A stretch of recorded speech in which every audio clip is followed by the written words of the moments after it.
Ini mungkin kapal tentera paling pelik yang pernah dibina. Ia tidak mempunyai senjata, tiada enjin, hanya satu misi, membuat aiskrim. Kisah ini bermula pada tahun 1914 apabila tentera laut melarang alkohol di dalam kapalnya. Aiskrim perlahan-lahan menggantikan tempatnya. Menjelang Perang Dunia Kedua, dengan ratusan ribu kelasi berpanas di bawah matahari Pasifik selama berbulan-bulan, aiskrim telah menjadi satu-satunya perkara yang paling mereka rindui. Apabila kapal induk Lexington sedang karam semasa pertempuran Laut Karang pada tahun 1942, sebahagian anak kapal tidak berlari ke arah bot penyelamat. Sebaliknya, mereka menyerbu peti sejuk beku, mencedok aiskrim ke dalam topi keledar mereka dan menjilatnya sebelum terjun ke dalam air.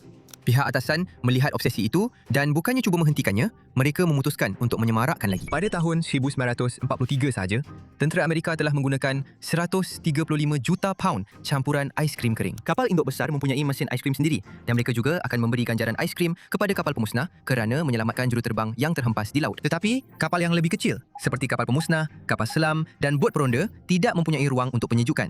Jadi, tentera laut meminjam tongkang konkrit daripada tentera darat dan membelanjakan $1,000,000 untuk mengubahnya menjadi kilang aiskrim terapung. Mereka menggunakan konkrit kerana setiap keping keluli diperlukan untuk kapal perang sebenar. Tongkang itu boleh menghasilkan 10 gelen setiap 7 minit, itu kira-kira 5 tan setiap hari. Itu lebih kurang 70,000 cedokan sehari.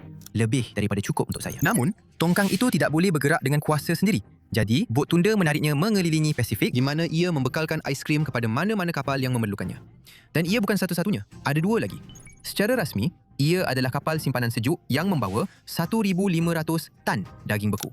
Tetapi tiada siapa yang mengingati mereka kerana daging. Apabila perang tamat, Kolonel Marin legenda Chesty Puller mengadu bahawa aiskrim adalah makanan orang lembik dan berhujah supaya diberikan bir dan whisky sebagai ganti. Tetapi, Jabatan Pertahanan yang baru ditubuhkan memilih aiskrim dan tidak pernah menoleh ke belakang. Sehingga hari ini, kapal tentera laut masih membawa mesin aiskrim lembut. Jika anda suka cerita ketenteraan yang menarik seperti ini, langganlah